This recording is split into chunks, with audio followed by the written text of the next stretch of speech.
Som de Barcelona, del Poble Sec, de l'Eixample i de Badalona. De l'Eixample, part alta. Sant Gervasi. Sant Gervasi. Cuidado. Primera pregunta, a quina hora tenim el càtering per esmorzar? Perquè el meu dipòsit necessita omplir-se. Vaya productora. Doncs vam començar, jo estudiava al timbal i de cop i volta va arribar un paio, que era el Carles, al cap d'uns mesos, i res, ja vam dir, per què no fem un grup de teatre? I que per allà corria també un que es deia Miquel Rimbau, que al cap d'un any d'estar treballant junts no ens vam entendre massa bé amb ell, i de cop i volta passava per allà el Paco i li vam dir, mira, conec un tal Paco que ho fot molt bé, i vam començar així. Va dir que sí, i vam començar així. Quin mal moment. L'insensat va dir que sí. Què vaig dir que sí? I ara hagués pogut ser com George Clooney. Tot i que la primera experiència no va ser gran cosa, perquè vam participar a un festival internacional de mim, en el qual ens van fer una crítica terrible, molt dolenta, deien que ens retiréssim, que no teníem imaginació. Jo crec que el que va estar bé és que just després de la crítica ja teníem una temporada d'un mes al Llantiol, que és realment l'escola del tricicle, i això, aquest compromís per contracte, va fer que no ens enfonséssim i que tiréssim endavant. De fet, el Carles encara era actor de text, o sigui, el tricicle era tricicle perquè estàvem treballant al Llantiol un mes cada trimestre, però tothom feia de tot. Dibuixaves, sí, que cadascú feia... Jo lligava. El Joan lligava a barcos, lligava barcos al port. No, jo va ser d'una manera molt espontània, molt estranya, que és que em vaig començar a engreixar, jo tinc uns certs volums, doncs quan començàvem aquests certs volums, en vez d'anar a un gimnàs, doncs vaig caure en aquesta escola que parlàvem, que es deia el timbal, per fer una miqueta d'exercici, no em venia de gust fer peses, ni córrer, ni coses d'aquestes, i em vaig apuntar a aquesta escola. I d'aquesta escola, que vaig anar bàsicament per aprimar-me, doncs el professor, que era l'Anton Font, un dels fundadors de Joglars, doncs enfocava les classes d'una manera que eren molt divertides i que d'alguna manera em van, com si haguéssim, encendre la flama del teatre o de pujar dalt d'un escenari o de moure't, no? Després també es demostra amb això que fer teatre no aprima. Bueno, només apuntaré que els que els hi va bé, com a nosaltres, doncs engreixen, i els que els hi va no tan bé, doncs segurament s'aprimen. Sí, jo soc dibuixant des de petit, de molt petit, dibuixant còmics, sobretot, perquè ja volia fer... Potser historietes no tant, però humor gràfic, acudits. Explica el dia que vas anar a dibuixar. Bueno, sí, potser sí per lligar va ser allò mateix, perquè jo vaig anar a dibuixar amb la Belles Arts, allà a l'escola de teatre, a dibuixar ballarines, i veient l'ambient de les ballarines, i ja vaig agafar un folleto de veure què podia fer jo per allà, i era un folleto de mim, i vaig provar a fer un curs de mim, que és on vaig trobar el Joan i el Carles a Menorca, un stage, amb el professorat de l'escola. I com em va agradar, ja vaig entrar, i si no hagués entrat a mim, potser no estaria, però vaig entrar a l'escola. Jo crec que el primer èxit que vam tenir, èxit, va ser el Julio Iglesias al Llantiol. Al Llantiol anàvem fent coses, era la nostra escola, tot el que apreníem a l'escola ho provàvem al Llantiol, però sí que va haver-hi un clic que va ser el Julio Iglesias. El Soy un tron, soy un senyor. Soy un tron, soy un senyor, que de cop i volta ja tothom ens va començar a mirar diferent. Vull dir, els mateixos artistes que compartien camerino, i la gent va començar a anar a veure els que feien el Julio Iglesias, el número de Julio Iglesias, no el cabaret ni el presentador, que era molt famós en aquella època, sinó que la gent ja va començar a anar al Llantiol a veure el tricicle. Aquest va ser el primer clic d'èxit, que després vam tornar una altra vegada al fracàs, perquè nosaltres, la nostra carrera ha estat curta, però hem passat per tots els alts i baixos que es passen a les pel·lícules. Però després aquest mateix èxit de Llantiol, amb la cançó del Soy un tron, soy un senyor de Julio Iglesias, el vam tenir igualment a Espanya, quan vam sortir el 1, 2, 3, responde otra vez, i allà, pum, la gran eclosió que hi havia hagut a Llantiol, llavors ja es va fer a nivell nacional. O sigui que li estem molt agraïts que el Julio Iglesias hagi posat música al nostre sketch de Soy un tron, soy un senyor. Ahir estava dinant amb els nòvios de les meves filles, i un d'ells, veient un llibre no sé per què, un llibre que sortia la fotografia de Soy un truán, soy un senyor, em va preguntar de què reia la gent, per què li agradava tant a la gent? I vaig quedar perplexa. Vam dir, hòstia, perquè el número era divertit, home, però la cançó de Julio Iglesias tampoc és divertida. Dic, bueno, la forma d'interpretar-ho... Sí, li vaig intentar explicar. La gent reia per educació. Era un missatge, Saps? Vull dir, però no li sabia greu. Vull dir, 40 anys, em va fer gràcia que 40 anys després algú em plantegés si era divertit, de què reia la gent. Que nosaltres estàvem batejats pel Joan Brossa, no? Érem icònics. I de cop i volta, vull dir, va ser sortir a l'1, 2, 3 i ja passa... Caure en picat. No? Caure en picat intel·lectualment. Vull dir, l'etiqueta intel·lectual ja ens la van estripar. Perquè eren uns temps que no estava bé per certs sectors tenir èxit comercial. No estava bé, no es podia. Havíem de ser artistes malditos, sempre, no? Vull dir, i quan vam tenir aquest èxit, doncs va córrer molt. També és veritat que després, amb aquest èxit, nosaltres, vull dir, no ens vam tallar gens, al contrari. I recordo una vegada que, mentre altres companyies anaven amb unes camionetes velles i antigues, nosaltres, gràcies a una actuació que vam fer per la Casa Seat, doncs ens van pagar amb un cotxe, amb un cotxàs, que en aquella època era un cotxàs, perquè era i anàvem de bolos amb aquell cotxe. Però ens servia per treballar. Sí, però que tot allò encara va fomentar encara més que, hòstia, aquests ja s'han muntat en el dòlar, no? Hi ha una imatge que recordo de pel·lícula, que estàvem amb el cotxe, amb un semàfor de Barcelona, i para un altre cotxe d'una altra companyia, i doncs nosaltres baixem, que eren els primers cotxes que baixen, i l'altre baixa, i al baixar se li va caure la goma, o sigui... Com us va? Bé. Però si no en veniu aquells de bolo, nosaltres també. Clar, no, això queia fatal.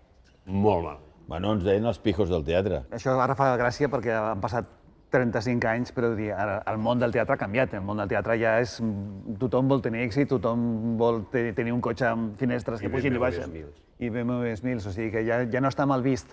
Abans el triomfar està mal vist, no se sap per què. Bueno, vam ser uns precursors. I ara triomfar, evidentment, que comporta tenir diners. Doncs mira, sí. Hem de partir de la base que el dia que ens assèiem, el dia primer, no teníem ni idea del que havíem d'acabar fent, del que sortiria mesos més tard. Però ni idea. O sigui, així com altres companyies parteixen d'un text que ja ha escrit un dramaturg, aquí nosaltres ens assentàvem i podíem tenir cadascú una idea que sabia cadascú de nosaltres que en el deixar-la anar, si no acabava d'agradar, aquella idea podia morir en 5 segons. Per tant, això provocava moments de desànim, de tensió, veies que passaven els dies i potser no se t'acabava d'acudir el tema que ens agradés a tots. És a dir, els processos creatius no ha sigut el més divertit de la nostra feina. Tot i que la gent sempre ens ha dit, bueno, vosaltres pensant això us divertiríeu moltíssim. Doncs no. Jo crec que ens divertíem més abans. A mesura que hem anat treballant fora de casa, ha sigut més complicat treballar dintre de casa. Però jo no estic a favor de... El procés creatiu no ha de ser penós mai. Ha de ser sempre divertit. Una cosa feta patint no ha de ser millor que una cosa que es fa sense patir. Teníem unes regles que sabíem que havíem de complir, que era el silenci, això dit entre cometes, però sabíem que no podíem utilitzar la paraula, per tant, ja hi ha una sèrie de temes que és molt difícil, per no dir impossible, que poguéssim tocar. I a partir d'aquí, llavors, trobar un que ens agradés, etc. I pas a pas, doncs, jo crec que quan trobàvem diguéssim, la temàtica, que ens agradava a tots tres, ja ens alleujava molt això, perquè després el que pertocava ja era que dintre d'aquesta temàtica que havíem trobat ja anar farcint de gags que ens agradessin. I tot això era un treball així de dia a dia, de discutir... És el que deia el Carles fa un moment, vull dir, si hi havia un silenci, ni sí ni no, però aquest silenci marcava molt. O sigui, això vol dir també un respecte, no? d'alguna manera, si tu carregues, doncs pots entrar més en conflicte que si no. És millor sempre acabar 3-0, no? Diguem, no? El 2-1 es pot guanyar, però sempre és incòmode perquè l'1 sempre ha estat donant el cunyàs fins que finalment el públic és el que decideix, diguem, no? I el que si agrada, doncs l'1 se la menja i... Saps què passa? Que el C3, el 2-1, és molt pràctic. Vull dir que si els matrimonis fossin, sempre ho hem dit, fossin 3, segurament durarien bastant més. Home, jo crec que m'ha portat, sobretot, frescura. Frescura perquè la gent pensa que els espectacles nostres són com quasi cada dia nous, com que improvisem cada dia. I, en canvi, no és així, vull dir, estan supermercats. Però aquesta frescura que fem, que aportem actuant, doncs ho sembla. No som gens cruels, vull dir, no hem atacat mai un sistema polític, la religió, el sexe, vull dir, no hem atacat una societat, vull dir, hem sigut sempre, hem partit d'un humor, jo et diria, ingenu, però a la vegada surreal, a vegades sorprenent. Hem aportat molta espontaneïtat a un humor que crec que aquesta ha sigut la clau. I després el no parlar, el poder col·locar molts més gags, molt més situacions còmiques, perquè no utilitzes, diguem, la paraula que necessita un planteig, un nus i un desenrotllo, no? Jo crec que hi ha hagut un treball de personatges molt interessant, una proposta diguéssim, d'una caracterologia dintre de cada temàtica de personatges que són molt reconeixibles i que la gent s'ha pogut reconèixer amb ells, i això ha agradat molt. Hi ha un treball de gestualitat molt important, o sigui que també crec que hi ha molta feina, diguéssim, de tècnica. Alguna pelea sí que hi ha hagut. Sí que hi ha hagut alguna història. Però sin llegar a les manos, eh? A què t'ha engegat? A tu? No, però jo he engegat, jo he continuat en català, eh? O sigui, baralles sí que hi ha hagut baralles, però vaja, vull dir que com fem humor intel·ligent i som intel·ligents, doncs sempre la balança de la positivitat ha caigut més que la negativitat. Els amos de Coca-Cola no sé si es barallen gaire. Jo afegiria que ens ha anat bé. Vull dir, quan una parella li va bé no es baralla, no? No es divorcia. Tot i que deia el Paco que hem tingut sí alts i baixos, però han sigut alts i baixos molt corregibles. Quan ens va anar aquella història dels Estats Units malament, vam tornar aquí i vam fer una gira espectacular que ens va curar les ferides. Però tampoc vam culpar ningú de nosaltres tres en aquella cosa de gira. I a més és... Era un tal Peter Marks, que si el veieu pel carrer i el reconeixeu, li podeu fotre petar els collons de part nostra. 3.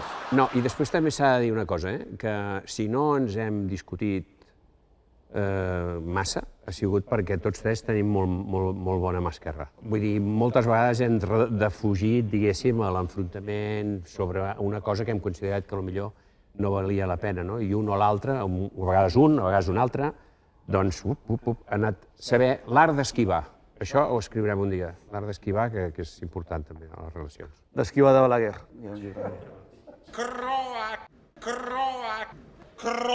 Deixar les coses a dalt de tot és la millor manera i així també coincidir amb una data que eren els 40 anys, que també és un moment, diguem, penso collonut per fer-ho. Que és el que haurien de fer els matrimonis, deixar-ho quan està el matrimoni, quan està al millor moment. Jo crec que, clar, som la companyia que més bolos ha fet d'Espanya. Vull dir, clar, portem 35 anys, pensa que més o menys 8 mesos de cada any hem estat fora de casa.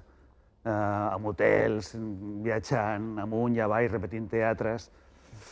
Bueno, el que al principi et menges al món perquè cada ciutat és una cosa nova i una aventura nova i nous amics, clar, 30 anys més tard repeteixes, canvien els restaurants perquè han tancat algun i un altre s'ha obert, però coneixes a la gent, van passant directors de teatre, van passant tècnics i tu estàs allà encara ja...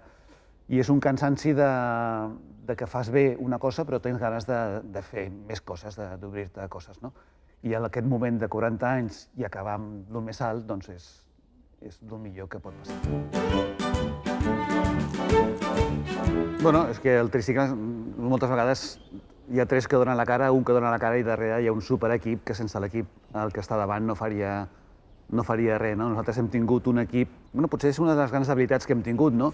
De tenir un equip sempre rodó, que ha apostat, que ha sigut més que un equip, una família. No? Començant per la família de debò, que és la meva germana, que és la quarta tricicle, amb gent que ha estat tota la vida seva laboral amb el tricicle i que creiem que som una família. Jo segurament vaig arribar, vaig dedicar-me, entre cometes, al MIM, perquè el primer professor de teatre que vaig tindre al Timbal va ser l'Anton Font, que era MIM. I després, i les coses que vaig veure, també recordo, vaig veure un espectacle de Lindsay Kemp Flowers, es deia, que va ser un impacte a Barcelona, era gestual també, alguna cançó, això era gestual, i també m'encantaven els comediants, i vull dir que tampoc feien un teatre textual. Són les influències de quan comences. Tot el que t'influencia t'entra i jo crec que tots tres ens va atrapar més el gest. De fet, jo feia, quan vaig entrar com a alumne de l'Institut del Teatre, jo feia art dramàtic, o sigui, teatre parlat, inclús vaig arribar a fer alguna obra de teatre parlat, però, ostres, investigar, treballar aquest terreny més desconegut i que en principi era més tècnic, perquè veníem del MIM clàssic, en fi, polacs, professors polacs que teníem també a l'institut i tal. Bueno, és que en aquell moment, en aquella època, el gest estava de moda, diguem, no? Estaven jugulars que feien gest per la censura. L'Albert Vidal, que va ser una cosa que ens va frapar amb l'espectacle del Bufó i que va obrir la via d'una escola que es diu de Jacques Lecoq, que és on han estudiat el Joan Font de comedians, l'Anneli Ferran del lliure, o sigui, tota la gent que ens agradava venia d'aquella escola. Estava al Festival de MIM de Barcelona, on hi havia molta gent de tot el món que ens influenciava. Per exemple, el teatre grec portava moltes companyies internacionals, Pilòbulus, molta gent que d'alguna manera feia un tipus de teatre fins ara fins a aquells moments no massa vist a Espanya, i a Catalunya, i que t'obria un altre món, no? Que en aquell moment jo crec que el teatre era una cosa antiga. El teatre que es feia menys al lliure, que estava començant en aquell moment, que era la via moderna del teatre. Tot el que era teatre a Barcelona eren les companyies madrilenyes, el teatre de Casposo de tota la vida, i em sembla que la via de gest era un aire nou que entrava dintre de la cultura de Barcelona. Hem donat moltes voltes, eh? Voltes al món, eh? Mira, una volta al món... Mira, jo me'n vaig a donar una altra. 2 voltes al món... Home, jo crec que a Catalunya, a Espanya, ens hem trobat on millor. Però també França ha sigut un país on ens ha acollit pràcticament gairebé tots els espectacles. Hem estrenat a París. Crec que això és molt important de dir-ho perquè pràcticament ningú, salvo els flamencs, han anat a treballar a París. Més o menys som universals perquè tenim una vena d'humor que ve tot del món ja audiovisual, que està dominat pels anglesos o per l'anglosaxó, però qualsevol cosa que no s'entengui el primer dia, el segon dia o el tercer dia ja està arreglada. Ja està arreglada perquè l'hem modificat, perquè a vegades hi ha gestos que no són universals, o està arreglada perquè l'hem treta. O sigui, nosaltres no podem tenir res que no funcioni. Bueno, això és agafar una persona i durant un espectacle anar fent ratlletes, i anar fent ratlletes cada vegada que la gent riu, i ratlletes i aplaudim. Però cada vegada que la gent riu sonorament, no que somriu. Sí. Sinó que ha-ha-ha, u-ha-ha, i anava posant ratlletes. Llavors vam dividir el número de vegades que la gent reia amb el temps de durada de l'espectacle i vam veure això. I després ja ho vam calcular, com a bons catalans, pel preu de l'entrada, i vam veure que això sortia baratíssim.